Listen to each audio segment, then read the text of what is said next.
Semester 2 का आपका exam होने वाला है और उसमें का एक इम्पॉर्टेंट पेपर CC4 भी है जो इंग्लिश कम्युनिकेशन के नाम से जानी जाती है।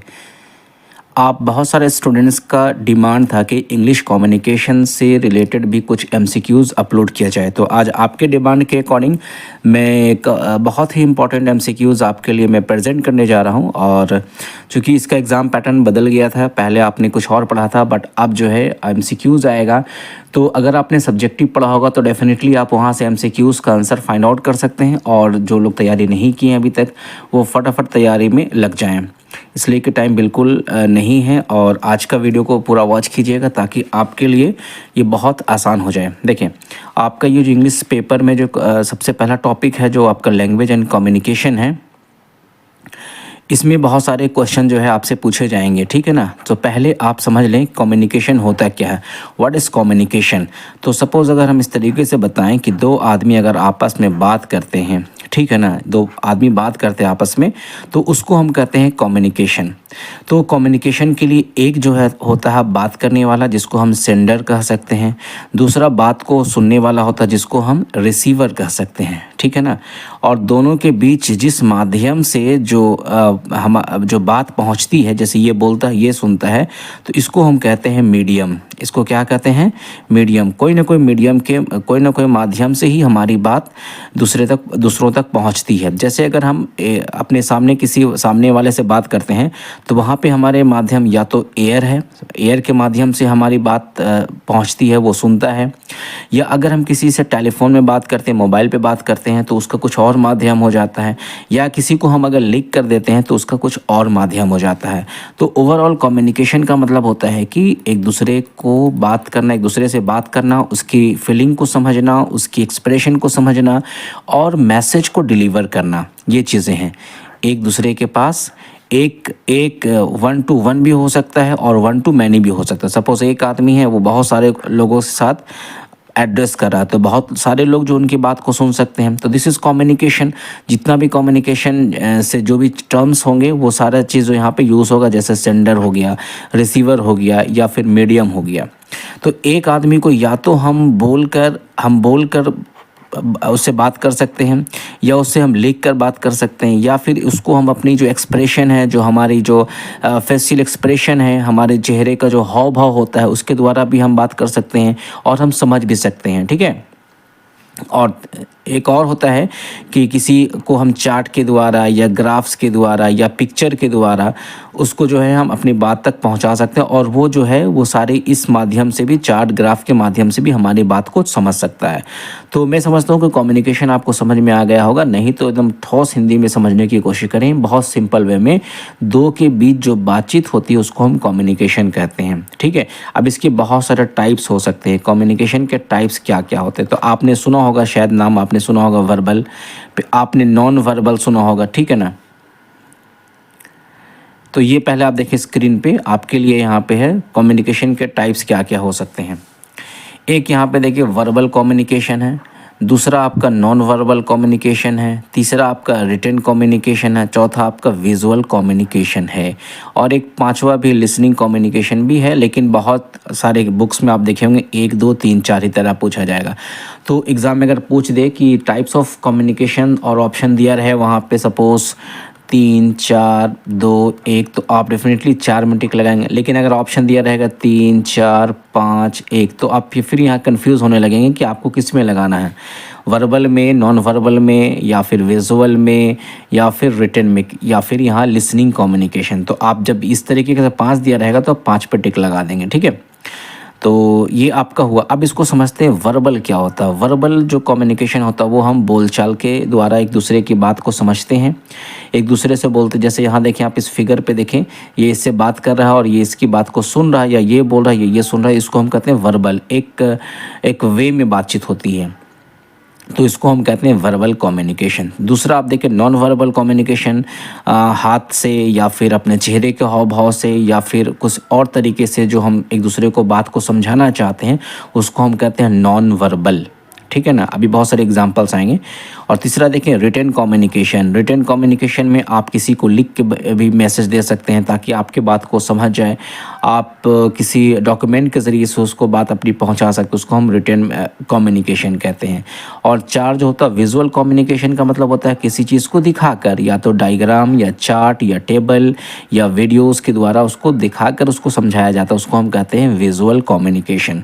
और लिसनिंग कम्युनिकेशन सिर्फ आप कम्युनिकेट कर सकते हैं, सुन सकते, जैसे कि मैं आपको बता रहा हूं और आप मेरी बात को सुन रहे हैं, तो ये हो गया लिसनिंग कम्युनिकेशन। आप सिर्फ सुन सकते हैं, आप मेरे को अभी बात नहीं कर सकते क्योंकि हमारे यहाँ पर डायरेक्ट इंटरेक्शन नहीं है। हाँ, अगर लाइव क्लास होती तो आप हमसे बात कर सकते थे।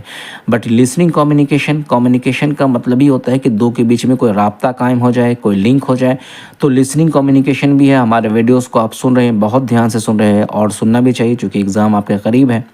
तो ये हो गया आपका लिसनिंग कम्युनिकेशन। आई होप कि आपको ये सारे चीज़ समझ में आ गया। अब चलते हैं इससे रिलेटेड जितने सारे ऑब्जेक्टिव्स हैं, कोशिश करेंगे कि जितना हो सके बताएंगे, बाकी जो बच जाए नेक्स्ट वीडियो में बताने की कोशिश करूँगा, ठीक है।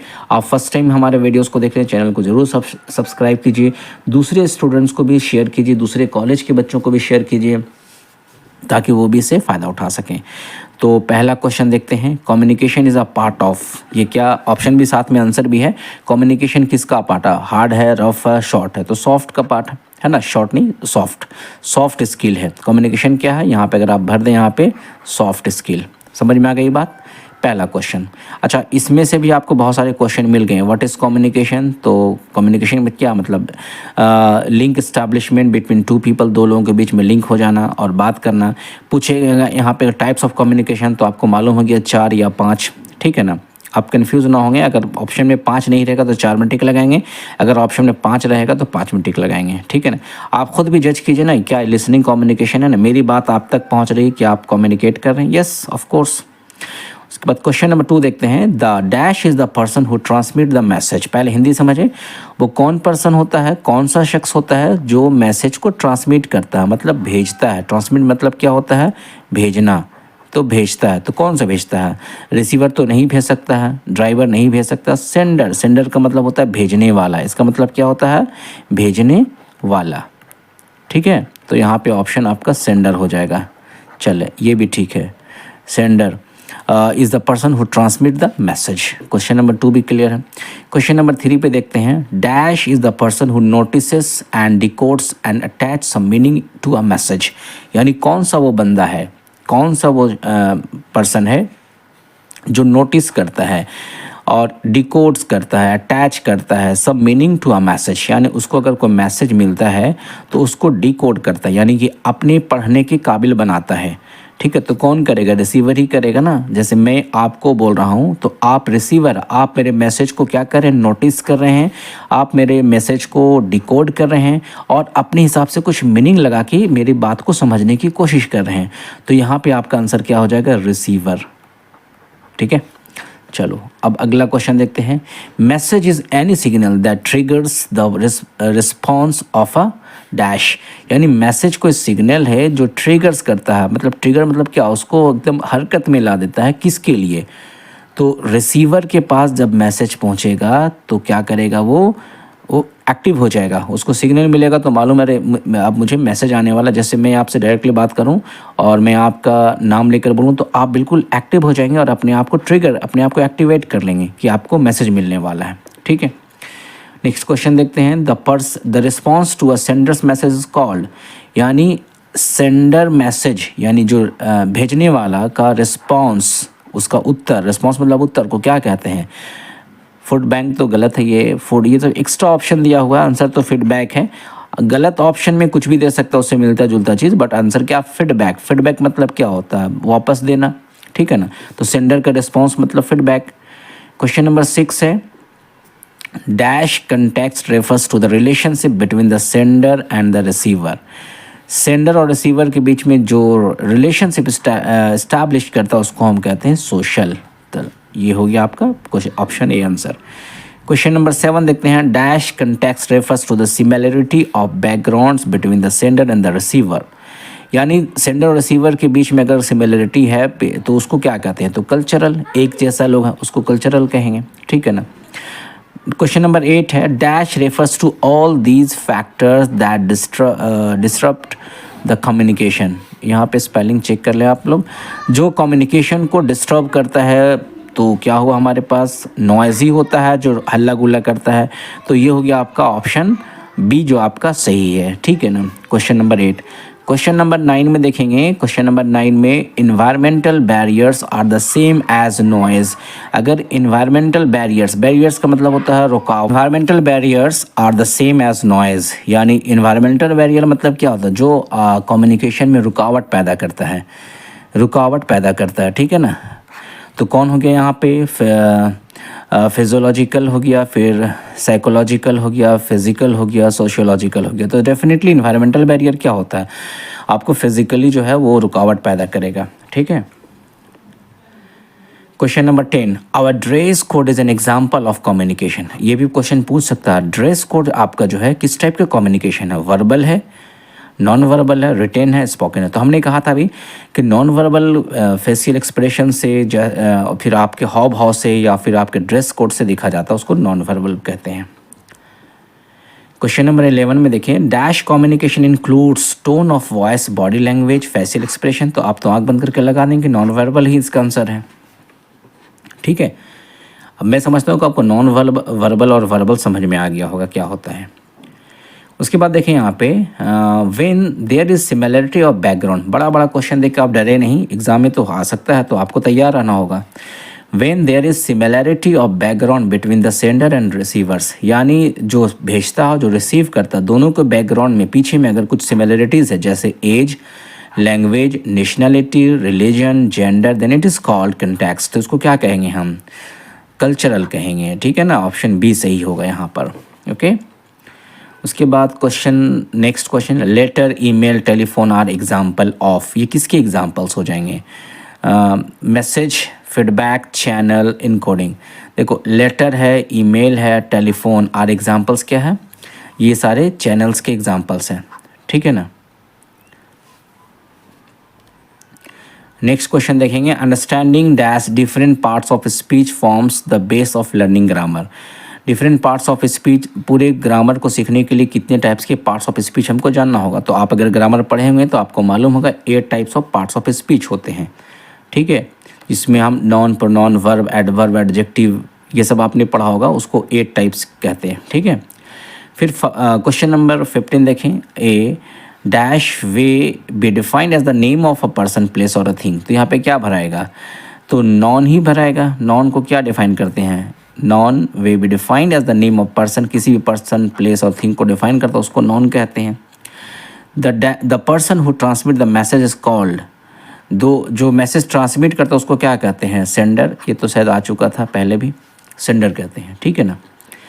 नेक्स्ट है proper noun always begin with. Proper noun के टाइप्स होते हैं ना, proper noun, common noun, collective noun. तो प्रॉपर नॉन यहाँ पूछ रहा है, प्रॉपर नॉन हमेशा किससे शुरू होते हैं, रनिंग से, कैपिटल, स्मॉल। तो ये सब तो कुछ है ही नहीं ऑप्शन, मतलब ऐसे ही दे दिया। तो कैपिटल से ही शुरू कर, जैसे आपका नाम अगर मैं लिखूँ, किसी भी नाम जो होता है प्रॉपर ही होता है, तो उसका नाम जो कैपिटल से ही शुरू होता है, ठीक है। उसके बाद देखिए once the message is encoded, जब मैसेज को इनकोड कर दिया जाता है। मैसेज को इनकोड कर मतलब क्या, जैसे ये मैसेज का सोर्स है, यहाँ से हमने मैसेज भेजना शुरू करना, फिर ये इनकोड हो गया, अब जाएगा रिसीवर की तरफ, तो ये मैसेज हमारा क्या हो गया, इनकोडेड हो गया, ठीक है ना, encoded. In a desired format it is transferred through a medium called. तो उस मीडियम को क्या कहते हैं, अब ये देखो यहाँ रिसीवर है, ठीक है ना, तो ये जिस मीडियम से जाएगा उसको हम क्या कहते हैं, चैनल कहते हैं। अभी हमने आपको बताया था शुरू में ही, channel, sender, receiver and channel.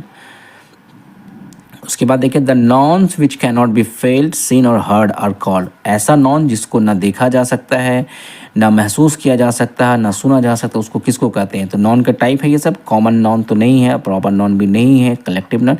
Abstract non ऐसा नॉन होता है जिसको ना फेल्ट कर सकते हैं, ना देख सकते हैं, ना महसूस कर सकते, उसको हम एब्स्ट्रैक्ट नॉन कहते हैं, ठीक है ना। नेक्स्ट है the information which is transferred to the receiver has to be interpreted, this process is called.